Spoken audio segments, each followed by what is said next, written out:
All right, Susie's left because she's going to go get some puppy questions. So we're currently with Carl Blanche. We can do it. She's just not here. Let's get naked. No, she comes back. School's out. Let's throw a chair through that window. I'll need to settle down and then realise it's our own window. It also bounced back because of the woods. Smash. Oh, okay. Oh, well. Wasn't as good as it could have been. Trash the place. She comes back like, what have you done? I don't know. You left and we just felt like we were going to go rogue and we started pillaging. Pillaging our own stuff. We had a riot. We're going to talk about puppies today because we've just released our puppy book. All right. And we put it out to our audience, some puppy questions. So it's our annual, I think we usually do one about this time. Yeah. I think the first one was actually talking about puppies, episode 1. Yeah. We're on like now episode 70 something. So, Really? yeah. Wow. Most podcasts, like 90% of podcasts, don't make it past episode 5. So we're doing They just ain't got it up here, have they? Nah, yeah, they ain't got the grit. They ain't got the grit to take Or shit. waffle. Just keep going. Yeah. Just Like, receive. Seriously, very quit. little. Nah, I will not. You still going, you boys? Oh yeah. Yep. We've got Nothing that dog in else. us. I Yeah. get to talk to you today. Yeah, I know. Oh God, can Susie can't read. read because she's a fucking You've got bit new dad. glasses. Oh yeah, you do. Ah, See? it's giving Babe Station. I think they're nice glasses. I used to go home from school at 4:00 and put Babe Station on, and the It was on at 4. yeah, but they weren't naked or anything. No, they were They just, just had like a drop blouse. these Yeah. mics and that. The secretary one was my favourite. Brilliant. Mm-hmm. That's probably why you like the glasses then. There you go. There you go. There you are, look. Now, this podcast is going to go to somewhat of a colder audience. They may not be familiar with our shenanigans, but here we are. Here we go. They soon will be. We're going to tell you a little bit about us first, in case you don't know who we are. We own the Yorkshire Canine Academy, which is a dog school, as it sounds. We do everything from puppy classes to coach and mentor other dog trainers. And everything in between. We have a great team of dog trainers staff. We have a great team of backroom staff that produces content and make sure, our business stays afloat. We're almost 5 years old now, I believe. Is that true? I don't know. Yeah. In April, yeah. That's crazy. Yeah. So we've existed for 5 years. Can we have a party this year? We should have a party. Yeah. We'll have a half decadent. Yeah, there's got to be a word for that. Probably a isn't there? word. Yeah. We have a YouTube channel. We have a podcast as you're listening now, obviously. And between us, we have 12 dogs, I think. I thought you were between gonna say Kirky and I. 12 brain cells. Yeah, between Between us, we have at There's least... a brain cell or two. Yeah. They've all fought each other to the death. So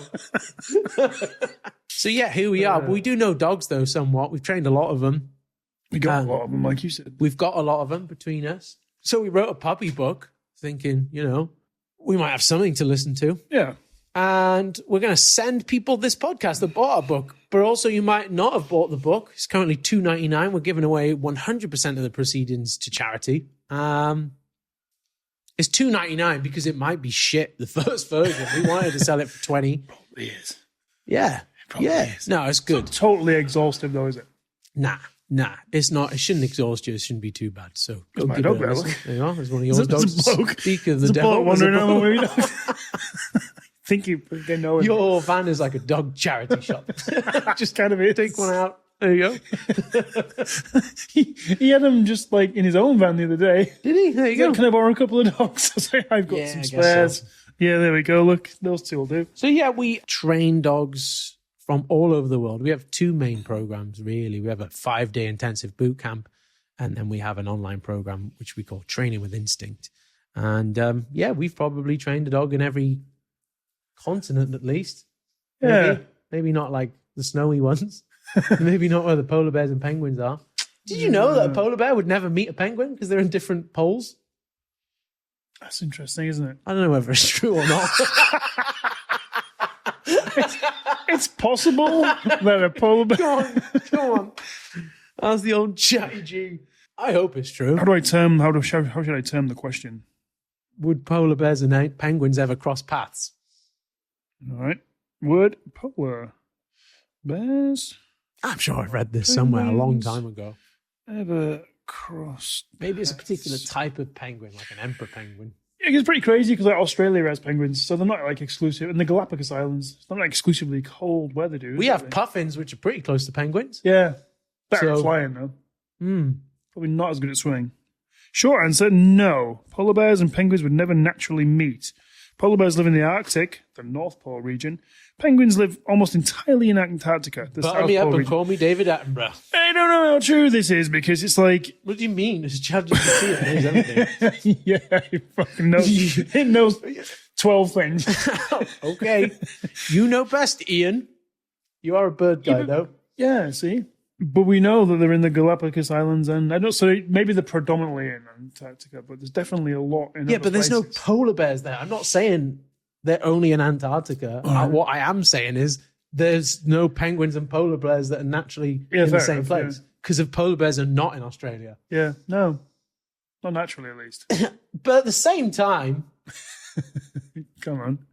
the fact is that just polar bears aren't anywhere else but that place, and there just so happens to not be penguins there. Yeah. So it's like saying like a polar bear will never meet a duck, which It's also probably true. Yeah. yeah, I don't know though, because they can fly. polar bear will never meet a kangaroo Yeah, that's in very the wild, No. and probably not in the zoo because that would be crazy dangerous. Probably Yeah.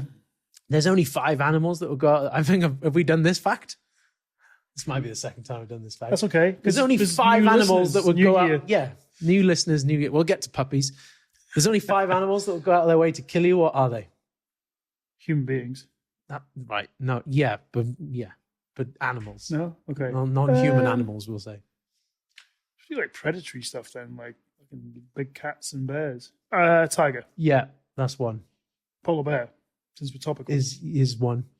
Can I say another bear or is it Yeah, no. like a brown bear? Don't know. I don't really know much Google about it after bears, this one. We'll ask because I know that ChatGPT. some of them are way smaller than you think and some are way bigger. I think the brown bear is like the big dude, isn't Sloth bears are quite small. it? Yeah, Even like though sloth, Baloo was yeah. a sloth bear and he was big, compared to a small Indian child. You know, like a lion. Also small. A lion. No, No. they stay out of your way. So if I... Yes, I know what you're thinking. No. And yes, So if I just go yeah, to Africa one they're day not on the list, mate. and I just start wandering around, Mm-hmm. I see a lion, I'm like, oh, that's cool. J-Rod told me that he's going to stay away from me. He's not interested in me at all. Mm-hmm. Brilliant. Mm. I get right up close, Yep, tickle him poop on him the on the nose. nose. Yeah, but that's not him going out, at that point. That's no longer him going out of his way, is it? No, maybe I've gone out of my way. To get Yes, knob. to be annoying knob, to which then you deserve to get fucking mauled to death. Yeah, okay. But if I just walk adjacent to him, no matter what distance, I'm okay. I don't know, no matter what distance, because if you're coming into his territory, that is him no longer going out of his way. I'm like, if you're other side of the road, Okay. maybe, and you like head in the dogs. opposite direction. Yeah, okay. All right, fine. And then we're okay. Mm-hmm. All right. So what did I get? I got a tiger win, Mhm. polar bear win, Mhm. a brown bear, we think maybe. I think black bears are the smaller ones, are they? I don't know. Surely like a great white will have a go. Yeah, I believe sharks would be one. Great whites or bulls, which we've been swimming with Yeah, we don't miss it. accidentally. Yeah. You'll have to go see one of our previous podcasts to hear about that. We accidentally swam with bull sharks, the most populated bull shark place during heightened pregnancy season, where the most defensive they've ever been. We went and swam with them within small budgie smugglers. Yeah. Go on then. Croc. Maybe. What do you mean? Maybe? You said there was 5. There's definitely So then then you have to know them. No, I think one is hippo. Oh, And really? one is leopard. But I don't know. Let's get the list up. Let's ask Chatty G. I'm not buying into Leopard leopards. is one. The leopard is Nah, definitely I'm one. taking a leopard. Nope, leopard. Yeah, right. The thing is, it won't. I'm not saying animals you cannot fight. It will just go out of its way. It's So aggro. 5 animals Will go out of their will way go to attack a out human. of their way to attack a human. I'm going tiger, polar, shark. I thought for a second there the old scream was on there and it said penguin. I was like, nah. Penguins definitely won't. Chatty, come on. You're chatting. Saltwater croc. Yeah. Bang. That makes total sense. Nile croc. Can we do that? That seems a bit fake. Well, if we're going polar bear and black bear, but Here we are, look. Number 3, African lion. no. No, I've been face to face with one. I'll put a picture up here. You Look, there you eyeballed go. him. You eyeballed him. There you go. Tiger, you have Yeah. that one. And the hippo, which was definitely one I wouldn't have got, but you tossed it out there. So, yeah, fair enough. No polar bear. And no leopard. And no black bear. Ask it, what about leopards and polar bears? Polar bears, What 100% would. They are the man killers. Leopard or polar bear. I'm going to put brown bear in there too. Or brown bear. What's he saying? He said, good question. These sit in a grey zone. Oh, So you might be okay if you fancy chancing it. Leopard. Do they deliberately attack humans? Yes, in specific contexts. all right. Um, To be fair, I only saw this on an Instagram reel, so it's not like it's being fucking fact checked anywhere. well, this other is than- ridiculous. Polar bear. Do they deliberately attack humans? Yes, unequivocally. Right. So why So wasn't? why are they not on the maybe top they're just 6? not on the top 5 because there's not as Ask many it, of them. are you sure about lions? Because I'm fucking Brown not. bear. Do they deliberately attack humans? Rarely, but Fair not, enough. but not never. So what we're saying? Are you sure about lions? Are you sure about lions? Jacob is cynical. J-Rod. Ah, yes, that sounds like J-Rod. Ah, You yeah. know, because I talk about you a lot with him. So Is Jacob mad at me? yes, but not commonly and not by default. So he kind of lied on that first. So why one. why exclude polar bears and Yeah, not unequivocally? and But then he's including the maybe you'll maybe be okay. lion? I don't know. Ask it how far away you can hear a lion's roar, because I believe that's like 20 kilometers. Which is similar to obviously a puppy whine in the crate, maybe. Yeah, we're getting there. We're going to get there. We'll circle back to puppies. I got one more far interesting animal fact for you away too. Can you hear a lion's Roar. short answer? 5 miles Right. in good conditions. I don't know what the good conditions means. What's the long answer? 25 miles. All right, that joke. It technically says like 3 to 5. But this makes it one of the loudest vocalizations of any land animal. Besides Owen. You. You and Owen. Yeah. Yeah, fair enough. Why lions roar at all? Didn't ask about that. Sorry, mate. Last fact before we talk about puppies. Okay. There has been... Am I going to need the... Yeah. Okay. yeah. Okay. Because I just say things. Real time checking. There has been 0 recorded deaths via orca Okay. in the wild. Never killed a human. It might have won, but it was like an accidental squished him, not like a intentionally ate him. But go on. Go on. You can swim with orcas in Mexico and Norway. They're quite different. They cover pretty much the whole Are we world. still They'll good go to say everywhere. Mexico? Yeah. Shout out to our Mexicans. Yeah. I know a few of you listen. Never- At least one of you. Yeah. Shout Seems out like a to the good guy, Mexican, too. the single Mexican dude that listens to us. He seems like a good bloke, to be fair. Yeah. I like him. I've never met him, but I like him. 0 verified human fatalities, despite global distribution. What? So something's worldwide. It's so surprising. There's no I doubt. just say that. Yeah. They're literally all over the world. Thousands of encounters. Pitbull. Orcas being Singer. fully capable of killing a human yeah. effortlessly. Yeah. It gets in there effortlessly. effortlessly. You will Fair fuck enough. your shit up. Important contrast, captivity. But you did make that Yeah. distinction. Yeah. Highly artificial environment. All known fatal orca incidents have happened in captivity. And how many of them are there? It doesn't actually say how many in captivity. How many deaths, as opposed to how many Yeah, whales? okay, you go. You Yeah. fucking... 4. What? Just 4 deaths? That's Yeah. not that many, really, is it? Nah, it's pretty good. Not that they should be in captivity, It by gives you the way. the names. I don't know if it should give you the names. The people. Number 4 is an unconfirmed early case, often debated. What do you mean? It could be What's his 4. name? Go on. It doesn't give you the name for the 4th one. Unconfirmed. How Unconfirmed. did Steve go? Some say killer whale. Some say just a bad cold. Okay. We can't say it wasn't a killer whale. Yeah. That's the key You can there. say that about a lot of dead people. Couldn't say it wasn't a killer whale. There you go. Yeah. All right, then. All right. Where are our puppy questions? Susan's got them. Susie's It going to read looks them shit off if I like look that at them on my secretary phone, off Babe doesn't it? Station. Librarian Susie. It's going to be hard. Just up and biting. We've done a whole podcast on that, so we're not going to actually answer that question today. Is lunging towards people puppy excitement or reactivity? Oh, that's a good one. Ooh, yeah.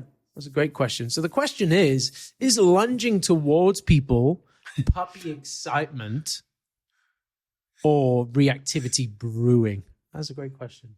Do you know who could answer this, Tony? Because a puppy started doing it today. Did it? Yeah, a little bit. One begets the other, right? Huh? So the lunging may well become reactivity. Yeah, Yeah. yeah, It's going to be age dependent to a degree a little bit. yeah. So all puppies are pretty like, your puppy should want to like interact with people. Yeah, That means like, okay, we've got a good puppy. He has a positive view over third parties, which is preferential to like running away from them. for yeah. sure. I've seen bigger problems than that. Yeah. Mm.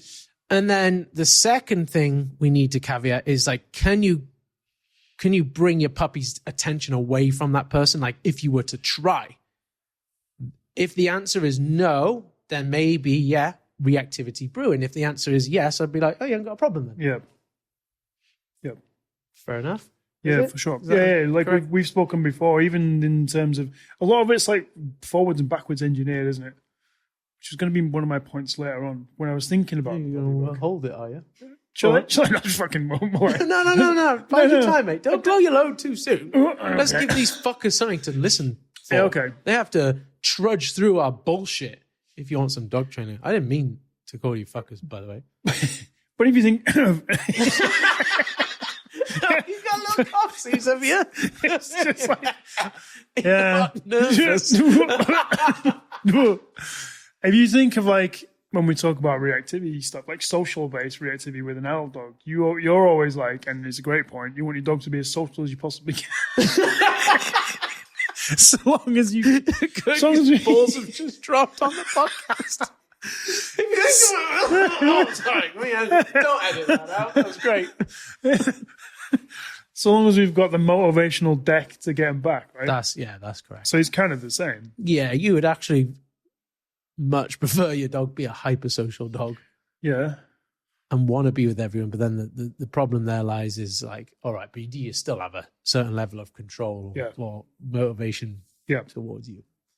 So yeah, it's going to depend. All right, that's a good question. It's a good start. Next one. What essentials do we mean behavioral essentials? So well, the question is, Yeah. what essentials do you recommend from a GSP pup picking them up at the end of the month? Do we mean behavioral essentials or equipment essentials? Yeah. Let's do equipment. Shall we? If they're just picking the puppy up, they're probably thinking like, what do I need for this puppy? Fleecy jacket. Pardon? A fleecy. It's fresh right now. Yeah, all right. They're short coated. I'm only kidding, really. But I've just seen a lot recently in fleecy jackets. All right. There you go. Fleecy jacket. What else? Dude needs somewhere to sleep. Yep. I've seen a lot of, I don't like saying separation anxiety. I'm going to say I've seen a lot of GSPs with FOMO. Separation anxiety is a conspiracy. It's yeah, It's not real. no. I've seen a lot with really bad FOMO / control beef. So I'd probably want to crate train him. It's probably the quickest and easiest way to toilet train your pup anyway. Mm-hmm. Needs somewhere to sleep. Mm-hmm. So I'm going to pick up a crate. Okay. Probably one with a divider in it. Okay. Saves me buying a new one later. Yeah, nice. quite- Start small and then Yeah. you can move the divider to make the crate bigger. remember one of to the accommodate the dog that grows. Nice. I remember one of the early things you said to me where you went about making an ensuite in the corner. I Yeah. was like, yeah, no, it's a good. I think you still use that. Yeah, I would. You got two real options. You either go small crate and just get up in the middle of the night to toilet train them, or Yeah. I just create an ensuite, just a nice big crate, and you just piss over there. And then when they're maybe 16 weeks, maybe a bit older, no really rush if you're using this method. You just put a divider in, and then they're not going to go over to the other side. Yeah. So yeah, a crate. What else? Harness. Bowls and Flexi dishes. lead, bowls, dishes. Do we need a bowl? Food bowl? We definitely need a water bowl. Yep. Unless yeah, we unless might you not. unless you gave the water, that'd be a fair reinforcer. Like so you either need a hand bowl or one of those guinea pig things where you can just use that as your marker. Yeah, that'd be a fair marker. So yeah, bowl. Or you could just use like an ashtray or something, really. You could to save some cash. Yeah, just maybe not just recently used. We're in a recession right now, so yeah. Fucking fact tray will do. Depends how much you love the puppy, really. Yeah, it's a GSP though, so I don't know. It's going to be noisy. I'm probably going to be like, yeah, he's going to be an asshole. Yeah, in terms of his essentials, essentially take the puppy back for a refund. You can do that. It's not too late. It's not too. You've not got him yet. You've Not got him yet. People are brave though, getting those type of breeds, aren't they? Yeah, they're fucking hard work. Those type of breeds, those HPRs, they are hard work. They're not. I think they're seen as like a Labrador with more energy, but a Labrador in itself has plenty of energy for you. Yeah. So. Yeah. Maybe like a house line. Yeah. The company animals. You just pick them up and put them down though for the first like real bit, don't you? Yeah, it's like probably a not essential. small puppy, like an 8-weeker. It will in a be house essential. line, yeah, be a bit of a fuck on. So Yeah. maybe like a little toy. Yeah. Yeah. Soft Something toy. to yeah. I'd even use a tea towel. Smoking robe, aren't you? Yeah. Smoking jacket. Just the edge of my tassel off my smoking jacket. Yeah. But it's true that anything can be a toy. Yeah. Do you want to know? I got a story. So when I got Ranger, I bought him like every toy, like an idiot, as you do. So jokes aside, you don't need like a million toys. Like that's going to create a massive problem. And I'll explain why. I'll use an anecdotal story. So we bought every toy under the sun for Ranger, your squeakies, your flappies, your balls, and everything. And there's still a picture somewhere. I reckon we'll be able to dig it out. We'll ping it up here, right? There he is. And you know, you're told your dog needs toys, you need to play with them to enrich them and stuff, which is true. Well, by some people, they say don't play with your dog, though. That is crazy. Well, come on. not That's a get too separate Yeah. podcast in itself. Yeah, it is, yeah. That's the podcast where we're going to talk about chimpanzees in the primate family. Anyway, yeah, so we gave him a bunch of toys and you just put them all down for him and he plays with them for a little bit and then just gets bored and like chews them up and shit. So he ends up, and then one day I drop it's the lid off, like a Ariel like soap. Your balls are out. How long have your balls been out? What do you think? I think we're good with these two cameras. It might just be this one. But I'm wearing black. Let's get a zoom in on that. Yeah, Black- you can't get away with having your cock out if it's black. Oh, God. Anyway, so like... Your balls are out. your fucking shafts out on the podcast. I know this is a bit NSFW. You can't literally sit there with cock and balls out. So anyway, the lid of Ariel, we'll put a picture up here. Put it in and yeah, throw it. Yeah. So you squirt the thing in and you throw that in. I drop one of them on the floor. He tries to get it. I say, no, you can't have that. I take it off him. That was his favorite toy because it was the thing he wasn't allowed to have. Yeah, fair enough, yeah. Right? And it wasn't that particular thing was so enticing to him. And then idiot me, I'm like, no, we play with this shit instead. Like, hey, don't you want this? And he's like, no, I want the thing I can't have. The thing that you threw on the floor, it made a funny sound. I got it in my mouth. And then you prized it off me. So my lesson here is if you want a dog to want something, you must treat it with a certain level of novelty in order, to create that excitement. So, Yeah. the toys, they should come out sporadically, not be left with the dog, and create the same effect. So we throw it down, we play with it, we act like we really want it, and so on and so forth. And then your dog will want that toy, and then you can use it instead of having them all sprawled around the house. Yeah. So you only need one toy. Use that toy correctly. And there you go. That's my lesson on dog toys. So we've got crate, house line. I like that one because it's a true story. It's true. Well, I suppose my other stories are all made up. Yeah, mostly. Especially if it's about me, usually. But Yeah, that's true. What else? I just like harnessing Flexi, get him out, see the world. Yeah. Or carry the little dude if he's not at his jabs, and that's the route you're going down. Or do that. Do that. Little dude Will sickle. they them? Yeah. All right.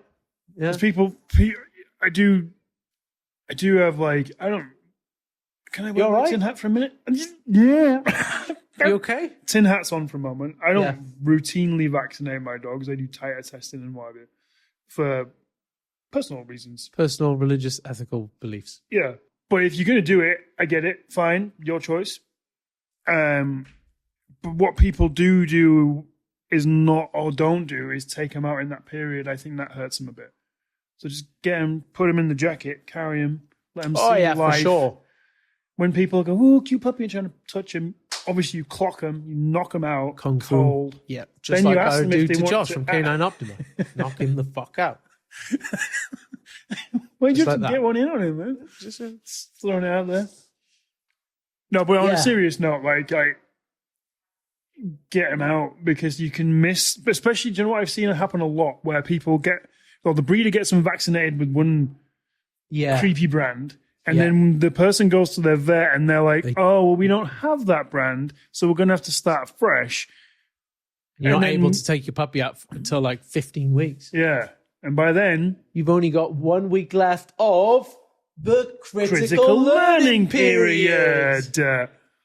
Word of the day. Words of the Words. day. Yeah. Yeah. So, like, I think if you're going to go down that route, just get them out, carry them. Don't put them down in high dog traffic areas or it's water, isn't it? I think the other one with the rat Yeah. stuff, or lepto Yeah. or whatever. Keep them dry, low dog traffic areas, and you'll be grand. Yeah. But do get them out. Do let them see the world. Do fend people off if they get all creepy.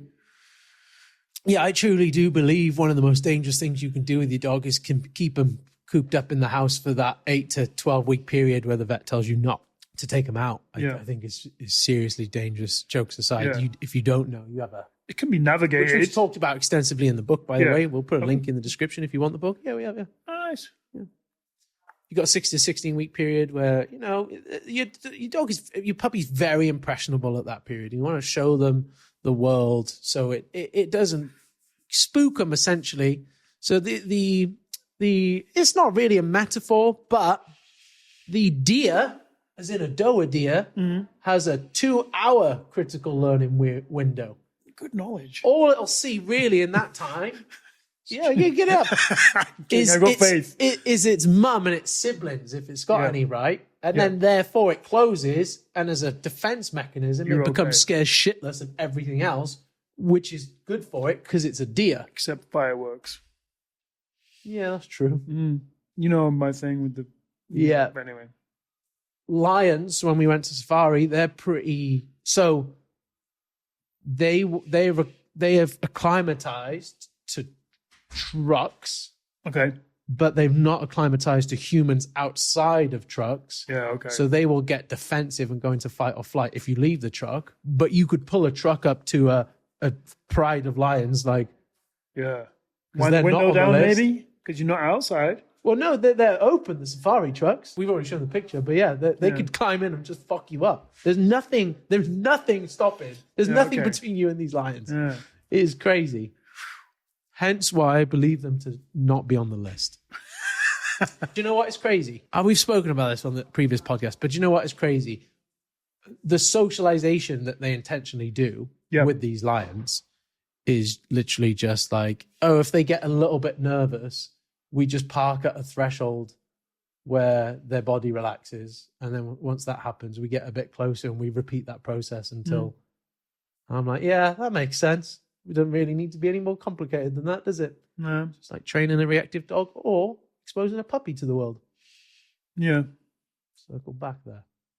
You know what I mean, though? No, you do bother. They don't feed them. They don't do any obedience with them. They don't ask them to do anything. They just gradually take them closer to the thing until they relax. Listen, it's okay. And if they feel like they've got close enough that day, they then drive off. Yeah, fair enough.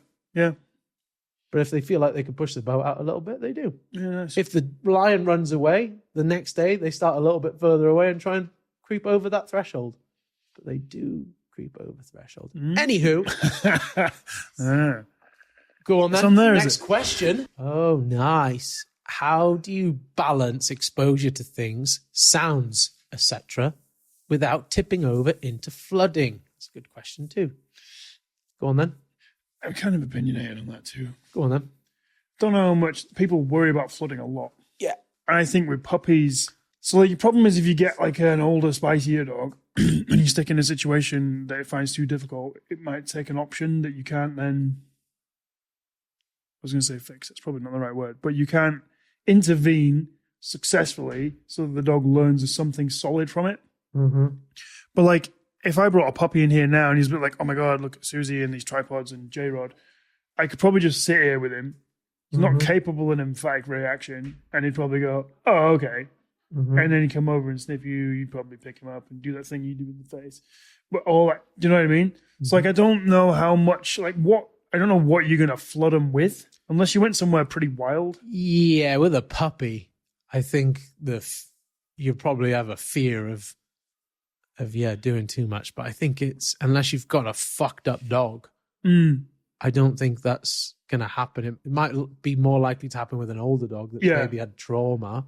But I also think you're more likely to do the opposite. I've actually done this, in fairness, with Cora. Wrapped her in cotton wool, and she's, I wouldn't say suffering for it, but I have to be careful with her as an adult because of what I did when she was a puppy. Obviously, that came from trauma and bullshit, but she was wrapped in cotton wool. I think it's worse. The outcome from doing that is way worse than had I just gone, yeah, look, do loads of shit. Yeah. You might be a bit worried about it at the time, but you're going to realize it's okay. Yeah. Yeah, for sure. Yeah, I do, again, truly think that most issues we see with dogs, if not genetic, through wrapping them up in cotton wool as a puppy. Yeah. Treating them like they are made of glass and developing zero robustness. Swinging to the book, I think there's a little bit about fear periods in there. Yeah, there is, yeah. And it's like a normal thing. It's just where they're hypersensitive to stimuli. So that doesn't necessarily mean fearful creating. It's just like they have an amplified opinion of whatever the thing is. And like a lot of the stuff, if you read it in depth, it's like the biggest problem in the period is caused by the owner going, oh crap, they're a bit more sensitive. Yeah. I won't let them see anything. Yeah. I'll let them run away from things that they probably don't need to. But then they learn that their response is run away. Then you get into later life. You maybe can't run away. So then the dog goes, oh, okay, I'm front foot now. Yeah. So there's all sorts of stuff can come at the back of it. Usually like... A lot of facilitating by the owner in those periods that have that consequential... And it comes from a place of empathy, right? shithousery. Yeah, for sure. But it's probably just misunderstood empathy. It's very easy to hyper-focus on little things if it's your first dog and then you read a bunch of shit on the internet and you're like, oh my God, I'm going to ruin my dog forever because I'm going to force him to walk through this puddle or whatever it is. Yeah.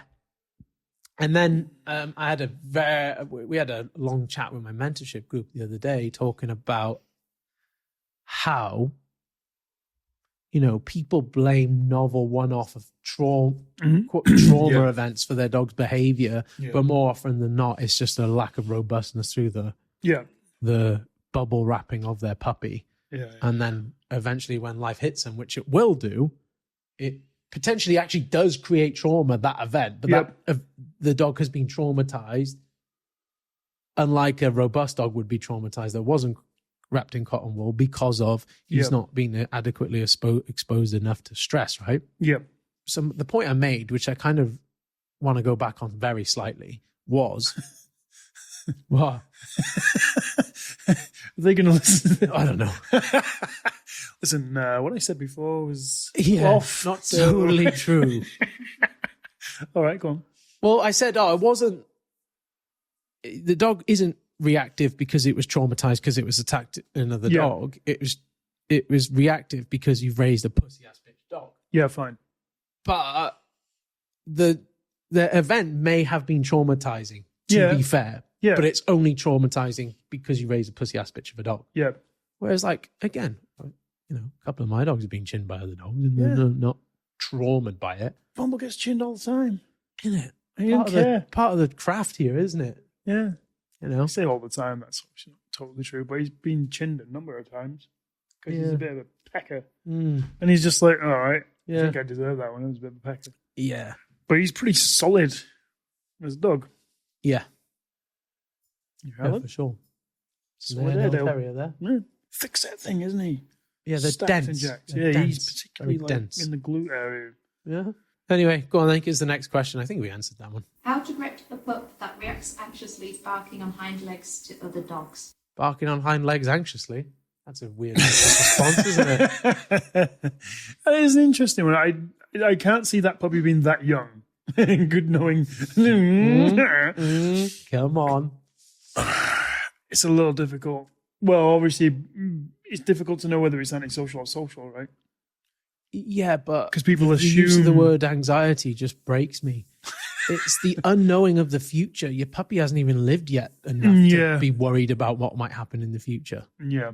Like, do you know what I mean? Yeah. Toddler doesn't have anxiety. A toddler can have problems. I've no doubt about it. But We both probably did when we were toddlers. Yeah, That's fine. but anxiety is just thrown around a lot, isn't it? A lot. It just Yeah. it just takes any kind of negative connotations that your dog just might be being a bit of a knob away. So it's easy to just say, "Oh yeah, he's anxious." Yeah. Anyway, doesn't matter. Puppy's probably not anxious, especially if it's like, it's behaving Front forwardly as a puppy. on two legs towards other things. And Yeah. this isn't us coming at you particularly, Mr. or Mrs. Dog owner, puppy owner. But yeah, it depends how old the puppy is. Yeah. Early doors, we just want to, redirect and give the dog maybe something more constructive to do, right? It really can be that simple. Yeah. But if it's later on, we want to make sure maybe that behavior isn't growing. Yeah. And by saying, hey, wind thy neck in. Yeah. Doesn't have to be crazy though, does it? Nah. Might Really? be. Yeah. Flank it. I'm joking. Don't flank it. Yeah, we need a little bit more context there. Yeah, that is a little hard. I'd like to see a video. I would. To see I'd like how to know what anxious type this of dog dog it is. Yeah. Just curiosity. I'm picturing a Dalmatian right now. I don't know why. Nice. What about you? I was picturing Spaniel just because I just saw Simhouse though. All right, could be a spaniel. Implanted himself into me because they'd like to do this as well. Don't they? Yeah. Like the dancing. But yeah, your dog's probably not anxious. I would hope he's not anxious or she's not anxious at this point. And usually I think at this point they're not. Nah. They're just a bit frusty that they can't go and see what they want to go see. I think immediately when you hear whining and leaking, you immediately associate it to anxiety. Yes, that's very true. As soon as you hear anything that's like, immediately the human brain goes, oh, he's got anxiety. Yeah. Yeah. I don't know. No, you're right. Am I? Yeah. All right. There you go. Every week on boot camp, there'll be 2 to 3 people who go, my dog's anxious because they're doing that. And I'm like, is he though? Look at him. Like, he's fucking fine. And they are fine. They're good. This is probably for another podcast, but yeah, in terms of like treatment with behavioral issues, I think that all stems down to just one thing. But anyway, well, All right. it gets deep. That's intriguing, It gets isn't deep and very existential and very, I don't know, philosophic even. Nice. But we'll do it another day. Puppies today, isn't it? Yeah, it is. So that's some incentive to tune in next time. Unlikely your dog's super anxious. Could do with more details. Maybe go see someone who knows some shit. Doesn't have to be us. Could be Doesn't another have guy. to be anyone. Yeah, there's K9 other Optima. people that know shit. Yeah, No, depends where you K9 are. Optima, they're the only two. No, They Brad know as some well. shit. Brad knows shit, but you know a lot of shit. yeah, depends how much shit you need to know. Go on. How to stop signs of resource guarding over food in particular. 3-month-old golden. How to stop signs of resource guarding over food in particular. 3-month-old golden Golden what? retriever, probably, All right. as opposed to a golden what else? Doodle. Doodle. All right. Dudes. Go on, man.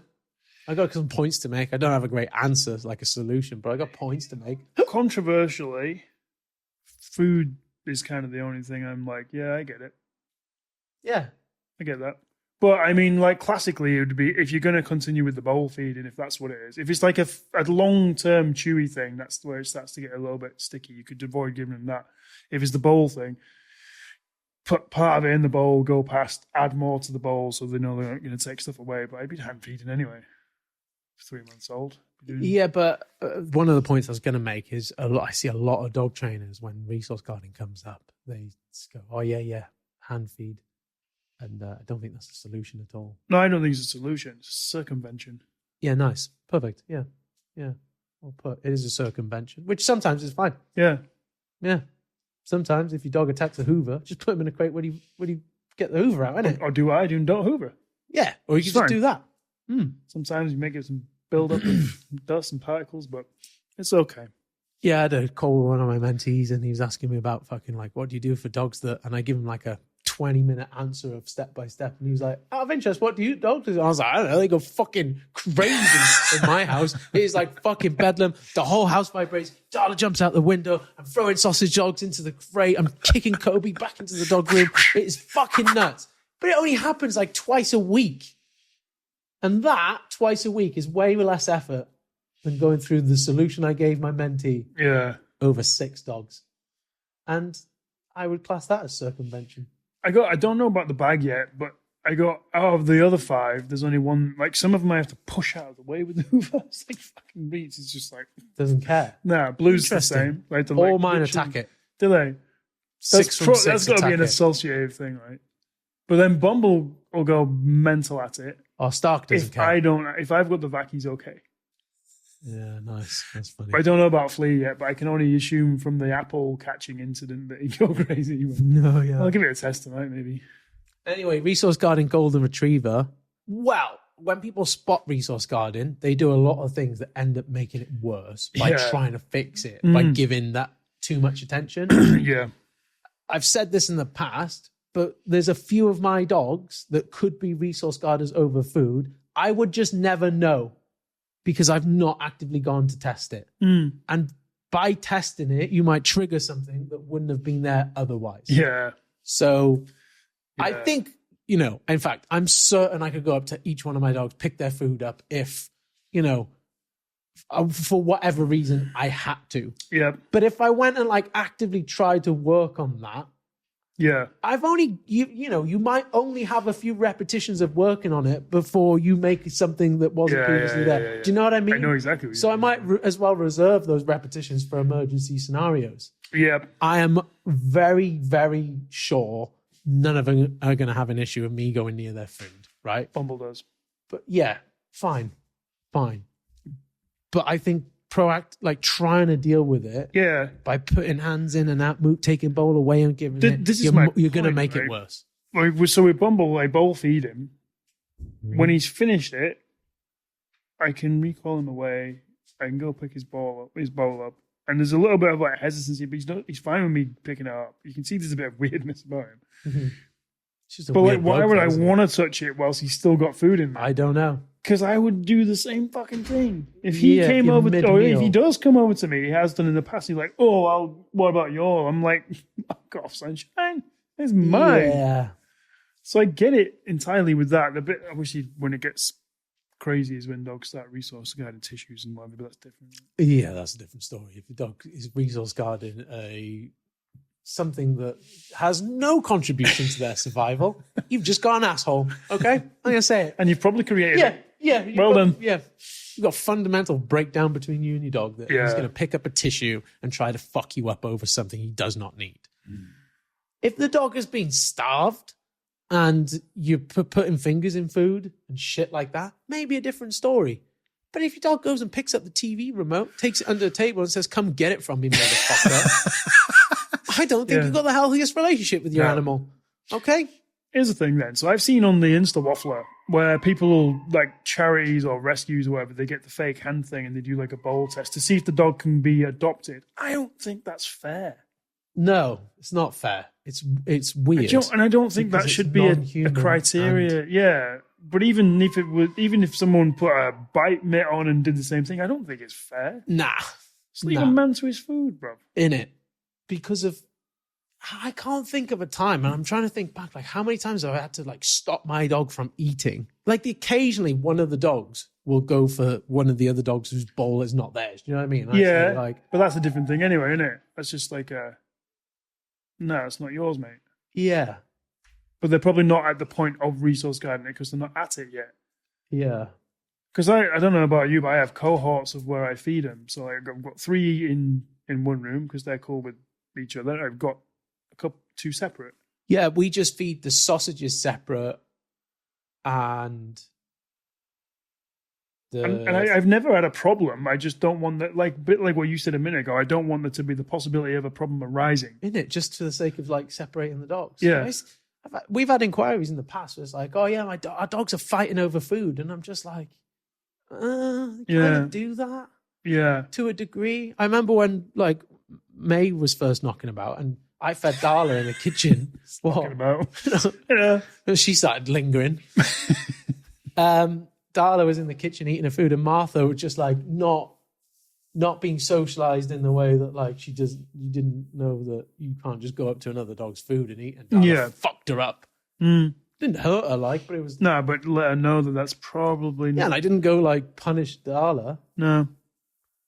But at the same time I could say to Darla like, hey, leave that alone, that's not you. I don't know. Yeah, if she went over to Martha's bowl, you'd be like, I agree, fucking don't do that. Yeah. So fundamentally, don't make a big deal out of it. Yeah. Hand feeding doesn't fix it, circumvents it. Yeah, put the bowl in the crate, let the dog eat. Once he's finished eating, open the crate door. You'll probably want to leave, pick the bowl up, put it away. You're probably likely to see less issues just you doing that method. I think there's a massive genetic component to resource guarding, like a lot of shit, right? Yeah. And you can exasperate it. And those people that are like, oh, I could put my hand in and out and it doesn't matter. That worked for you because your dog isn't a genetic, like, try and do that with a working Malinois that is very highly propensiated to have a high possession drive. Within 2 or 3 times of you doing that, it's going to fucking chew you up. I had a consult with a barbell once. Yeah. And the trainer had said to stop him resource guarding, take the bowl off him whilst he's eating. You do it. You know, you fucking do it. Do you know what actually happened? And this is shit. She didn't get fucked up like entirely, but the dog bit her in the face. That is crazy. Yeah. That is crazy. Yeah. That is nuts. Don't make a big deal out of it. Hand feeding circumvents it. Yeah. Probably not going to have a huge problem. I think fundamentally you can circumvent it until you build the appropriate relationship with that dog, right? I think it is the case that a lot of day-to-day behavioral issues we see, I think about it in a very old school way now, more than I've ever done in my years. Here he goes. Of just like, you just don't have basic authority over that dog. No, yeah, that's a good word. Which you need to have. All right? That's it. In a week, yeah. Because with authority comes a lot of other byproducts. Yeah, so there's like trust. Sort of 2 versions, if you like, of resource guarding, right? There's the genuine fear of loss, like you're going to take away my food, I'm going to die if you do that. All right, fine. And then there's kind of a competitive-based resource guarding where it's like, go on in. Yeah. But how often are you ever going to see in a pet dog the genuine fear of loss? You don't. Because since 8 weeks old, we fed them twice a day. 4 times a day at 8 weeks old. Yeah. They never fucking missed a meal. No. And even if they'd missed a day or 2, they're not going to go into starvation, self-preservation mode. Yeah. So, that a dog, especially, they can't make believe shit up that hasn't yet happened like we can. No, yeah. And forecast that, okay, yeah. Yeah, they can't forecast something that has not yet happened, right? Yeah. And so if could we say, like, if you did have a puppy that started resource guarding food, is it that genuine fear base? I might lose this. I'm not saying it is. I'm just saying. I'm not saying it is or is not. Yeah, there just could be two versions of it. Yeah. Anyway, go on. Was that it? I think that was it. Yeah, but like the competitive bit comes down to authority. You're not going to see that if you've got it. Nah. If you do see it, you probably need it a bit. Yeah. Somehow, but it's just hard to claw it back later on, especially if you've got a spicy breed, right? It's really hard to claw it back if you've not installed it from a young age. Yeah. I think I think there is a degree of, with a particular type of dog, of a particular disposition, if you've not installed a certain level of, hey mate, I think what's happened in dog training is everyone got scared of saying like, oh, you don't have to be the boss of your dog and you never have to dominate your dog and shit like that. And I think that actually caused more harm than good. I think even balanced dog trainers, they started swerving away from that. Yeah. And again, I'm not referring to tyranny. No. But if you and I did not have authority, and I can't remember which trainer said this, they said something like, yeah, you probably do want to be the boss of your dog because if you're not, someone's going to be, and you really like don't want it to be the dog. And I was like, yeah, fair enough. Yeah, all right, yeah. Because if you or I were not in the position of authority in our house, there would be some dogs hurt, like seriously hurt. Yeah. And I think if you don't have authority over your dogs, someone's will naturally step into that role, and you don't want it to be the animal. No. And I think that's fair enough to say. And I think we're pussying around it too much to try and fucking virtue signal please. people please and just fucking like, I think balanced dog trainers are just too scared to say it how it is sometimes because of the blue head. You're right. How about that? And people got all scared when the dominance theory was debunked, but it was debunked in a certain context anyway. And it's like, no one ever said that dominance doesn't exist. No, we're not even calling it dominance, but you need a level of authority and advocation, don't you? Yeah, there's no way in shape or form you can't deny that like hierarchy does exist in dogs. You can just come just to my house and see how they operate, and you can. Do you know what the sausage dogs do? Right, sofa's that big. If one of the sausage dogs is getting on the sofa, and they jump up on the sofa, what are you gonna fucking do about it? They do this. They do a double jump. They first check who's up there. Yeah. Right? Then they jump up. Just a little peek. Do you know why they check? Because if they jump on one of the big dogs, they might get fucked up. And do you know what the double jump means? The other dog has authority over them. Right? Do you know when Darla's sleeping on the floor? Do you know what the sausage dogs do? They go around him. They have authority. Do you know what authority means? No one's going to get killed. Yeah.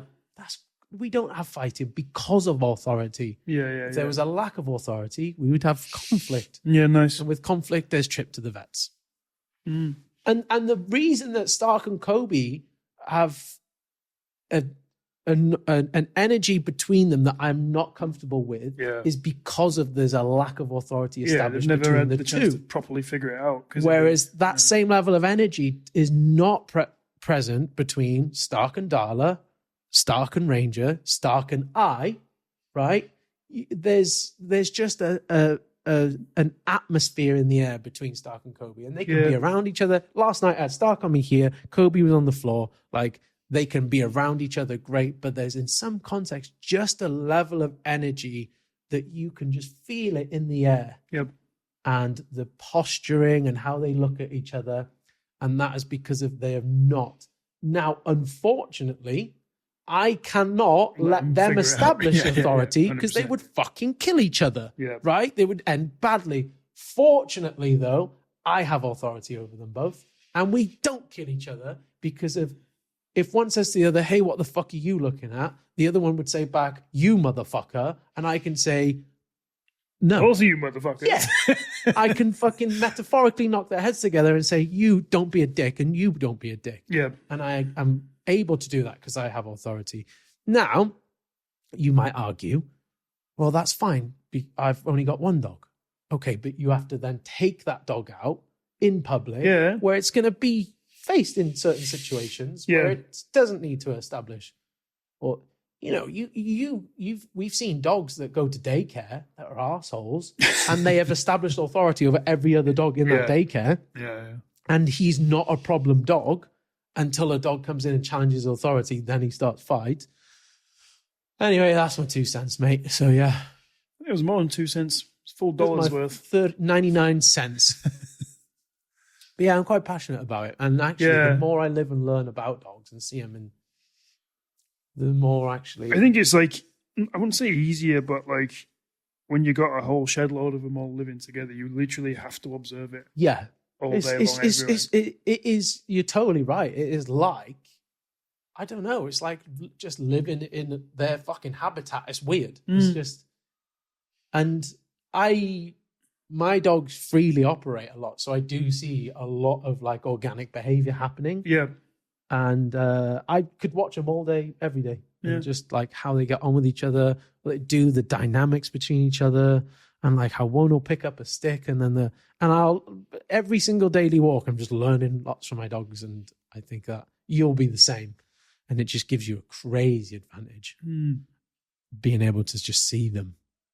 And then there are other dog trainers that have a multitude of dogs, but they segregate a lot and they'll probably never get to experience that level of like, maybe like with some necessary, I suppose. But yeah, I think for sure. for some it's because they refuse to do certain things. Yeah. They refuse to say no. Yeah. In which case you don't get to give them as much liberty as maybe you could otherwise. No, exactly. Anyway. What was that question? I don't think we answered it. No. Fair enough. There you go. You got something answered. Something got answered. Puppy and older dog are roughhousing and stealing each other's stuff when together. Stop. Stuff Oh, to yeah. Would you stop it? Yeah, so puppy and older dog are roughhousing a lot and stealing each other's stuff when together. Stop? Question mark? Stop? Like that. Should I stop it? Basically? Postulation? I think there's only a certain amount of characters you can answer a question with on Instagram. So that, Okay. Analogy. Get it the batteries. Like unnecessarily shortening everything. This is also an interesting one. It depends how measured your older dog is, right? Yeah. So I let it happen a bit with... Because Rita's like as spicy as she used to be is actually pretty good with puppies. Yeah, weirdly, Darla's the same. Like, we'll fuck a dog up. Or would, But with a puppy, he'll just say, that's a terrible idea. In a doggy way. Yeah. So I've kind of let it pan out because I think it's a good life lesson for him. I don't know what stuff they have particularly. It's that with that context was always toys. Yeah. And it was only ever like if Puppy tried to take her toy off her when she had the thing. Yeah, fair enough. And it'd be like, all right, you licensed to just tell her that's a silly idea. Yeah. But if you've got an unmeasured older dog, then you'd probably have to stop it with the safety of the puppy, right? Yeah. Authority and all that. Yeah, kind of answered in the last question. The dogs will be able to spend more time with each other and have a more intimate relationship if you have the adequate level of authority. If you have no control over your older dog, you then have to limit how much opportunity they have to rehearse and jeopardize their relationship, I guess. Yeah. And so, it depends. You're not going to have a lot of authority over a puppy, are you? And that's where a lot of management does come in, of just like not letting them continually cross the line. But not even, I mean, you can have the authority over them, but they've just not done enough learning yet. Nah, yeah. So, don't give them a lot of... I see a lot of owners in when introducing the second dog creating a lot of problems by just, I don't know, just like having the toys out and sharing furniture and going in the same crate and shit like that and feeding them at the same time. And they need to have time together, of course. I think that's better done in like neutral grounds though, just like the garden and on walks and shit like that. And then some free time in the house together and stuff. But then, I think it's a good idea to segregate and let them live their own lives to a degree and referee and not allow the puppy to come and like fucking annoy the fuck out of your older dog, which it might be doing, Yeah. So that they're all considerations to make. It's a bit difficult to say because obviously what we would do necessarily isn't what I would tell someone else to do. Yeah. Which probably sounds a bit shit, but I would watch Rita and I'd watch the puppy and I'd be like, this is going to be a measured learning lesson. Yeah. She's pestered her Yeah. ears. She's bitten on her ears. She's bitten on her ears. She's going to tell her off. I know it's not going to be like an absolute ass whooping. It's just going to be a sunshine. You've stepped over the line. Yeah, we got an example of on film of Dolly and Darla. Pop them up over the screen now. Here's a couple of life lessons you can see there. And it is super important because of our puppy needs to learn that dogs can have the potential, other dogs can have the other potential to cause harm. Yeah. And that's good. And you want to maybe have a little bit of hesitancy. But of course, genetically, you know, someone might listen to this and go like, oh yeah, I'm going to let my fucking Staffy dog absolutely smoke fucking Cocker Spaniel Princess and it takes it too far and it kills it. And then they ring us up and go, yeah. So You said... yeah, every advice we give out is has got to be user friendly, right? Yeah, so and a bit we know our contextual. dogs and we know we're not going to take it too far. Yeah. But again, I think it's an important life lesson for other dogs that actually dogs don't want to be like jumped up all over and climbed on and stuff like that. Which will bring me to a point I would want to close with. So we'll see what questions we have. All right. Helping an older resident dog accept the new puppy. Yeah, helping an older resident dog accept a new puppy is going to be a lot of advocation for the older dog. Yeah, if it's not capable of doing it itself in a measured way. Yeah, you got to step in and referee for sure. Yeah. You know, it's a big shift for your older dog, and you got to put a lot of effort in to make sure that they, you know, you have a duty of care to your older dog more so than that fucking puppy, right? Yeah, nice. Yeah. Yeah. You know, they're the one that's, you know, paid their dues in that. Don't let a puppy run in and start being a knob. Yeah. Jumping all over it and climbing over it and going its food bowl and stuff like that. Because that's where the older dog does fucking snap. Yeah. And go like, and I don't mean snap, I mean snap. And go like, you know, fuck this. Life was way better without this little and now I'm going to kill it. Right? Now look what happened. Yeah. Your dog doesn't have a sense of morality like you do. No. It will just go, you know what? Life would be easier if that little shit wasn't here anymore. Yeah, fair enough. Yeah, good. I don't know. What else we got? 17-week Amstaff, zero interest in food/toys, how to get No. No. one out. No. Repeat the question and then say it. Sorry. 17-week Amstaff, Yeah. zero interest in food/toys, how to get/keep his attention when out. No, you repeat the question for these fucking pair of idiots. So no point her saying it again. We heard it.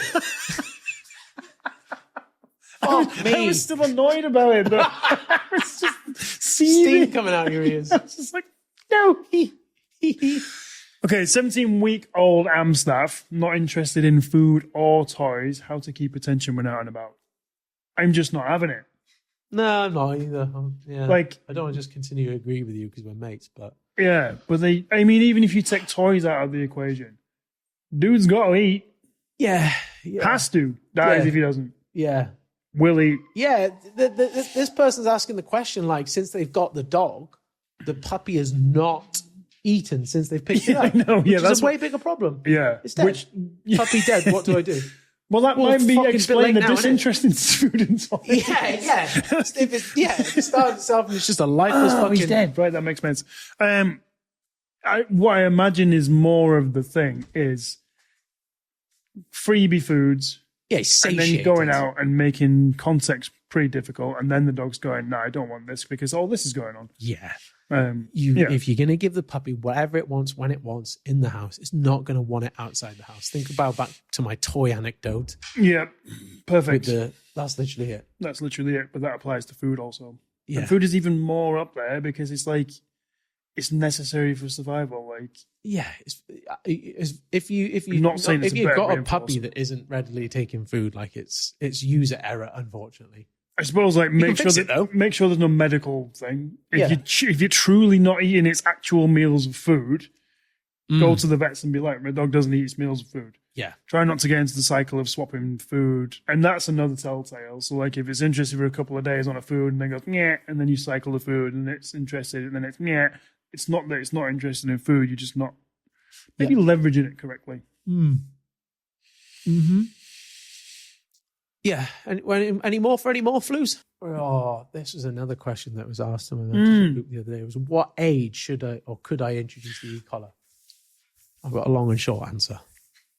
Go It's on, not then. a quick one.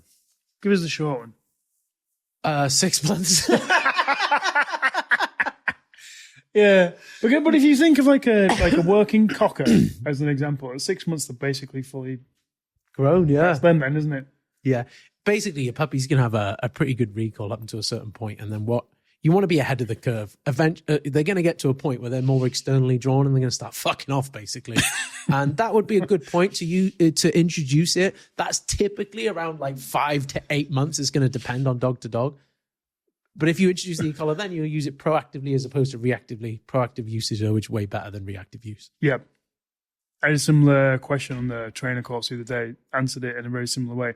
My caveat was, because people might hear that, oh, they're not interested in food, they're fucking up for someone else because they've not leveraged it. You know, like at 16 weeks, like the Amstaff question just before, that person might go, oh, I need an e-collar then.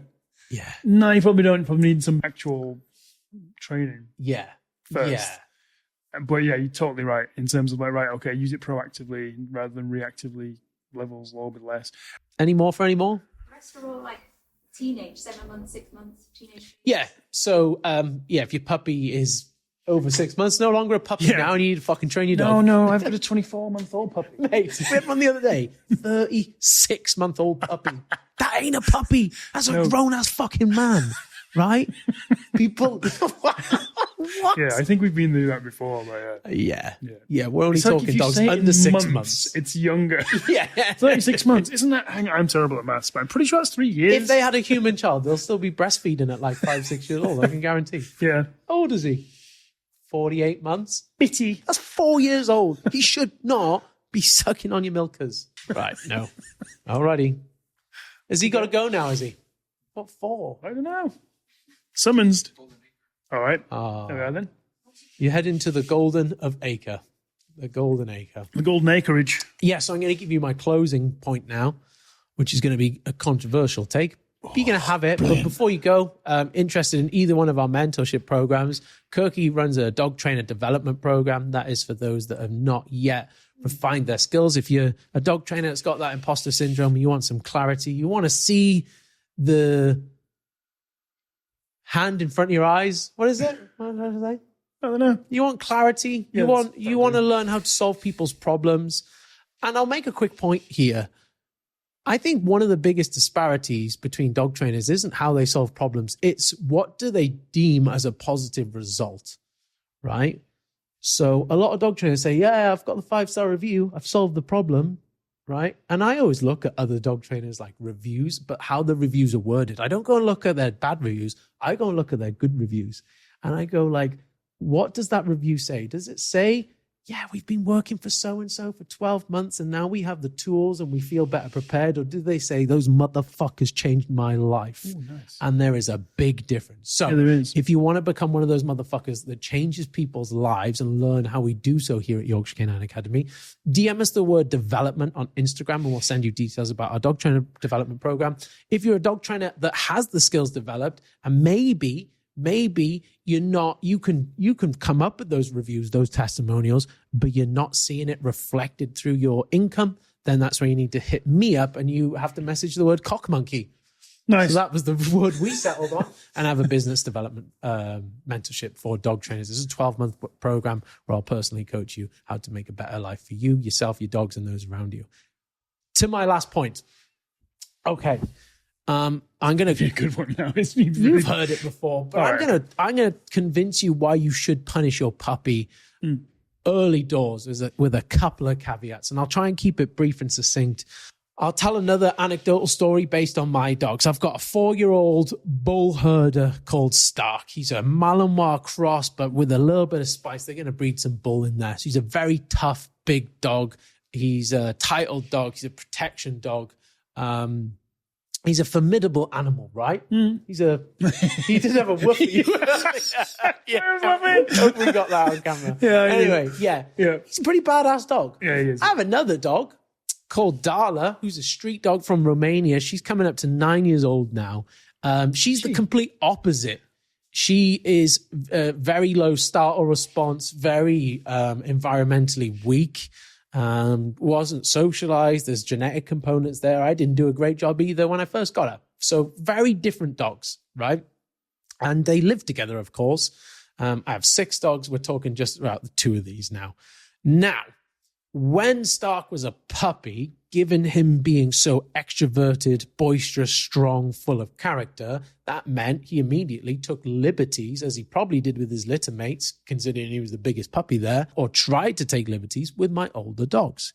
And when he tried to take liberties with Darla, she punished him. And it was super important that she installed that level of punishment over Stark at such a young age, because of chances are he developed into a dog that was an unpunishable dog to her, meaning that the level of intensity she would have had to bring about to him to achieve the desired effect of respect and, hey, don't climb all over me while I'm asleep, please, would have had to have been probably so intense it would have required a trip to the vets.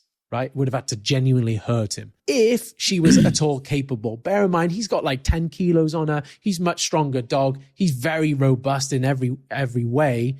And so chances are she wouldn't have been able to punish him, and he would have taken a lot of liberties as an older dog. And we see this happen with owners.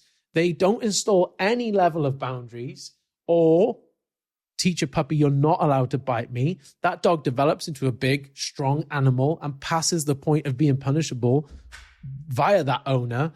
And they never then bring about that sense of authority. So it's super important. Darla did imprint that level of punishment on him, because of he grew into a dog, even to this day, has a very high level of respect for her, which means they can live happily. They're in the dog room together. They're never segregated. I'd never have to segregate them. They've never had an incident since at all. But if she had not done that at such a young age, they wouldn't have had that relationship. They would have had to have been separated. I would have had to have stepped in a little bit more, like I do with Stark and Kobe, for example. And that should be the same said for you and your puppy. So if your puppy is biting you, you are well within your right to tell them no. You're well within the right, you're right to tell them off for doing so. I think is a very sensible thing to do. I think the rhetoric to the contrary is actually damaging advice. Under one caveat, with teething, mouthing, biting, whatever you want to call it, very natural behavior for a dog. I think it's probably in your best interest that you show them what they should be biting first through the means of play before you go and say, hey, don't do that. It's not just about the biting. It's about your relationship. It's about the authority that we've covered throughout this podcast. And I've been too afraid to say that in the past because of pushback for other trainers. I now don't give a fuck what they think in any way, shape, or form. So here I am saying it. Nice. What do you reckon? I think you're absolutely right. Fuck them. Yeah. Fuck them. Remember that one seminar we went to and the guy said, we won't name names. No. And we were kind of there like, We're just like, he basically said, we're going to have 4 days of training dogs now. I'm going to show you how to fix a bunch of different problems. But if you want to avoid those problems, we won't do the accent. Take the puppy. They try and bite you. Tell them they're not allowed to bite you. And you'll have a great dog for 12 years. Yeah. And we were like, you probably will, yeah. Yeah. We will, yeah. Yeah. Yeah. Yeah. Yeah. Yeah. That's probably the whole puppy podcast there. Yeah, pretty much. Yeah. So, yeah. Fix it early. Yeah, there you go. Right. Cookie's got to go train some actual dogs. Actual feel. Yeah. Sound. Oh, yeah. We'll wrap it up. Say bye, Ian. Bye, Ian.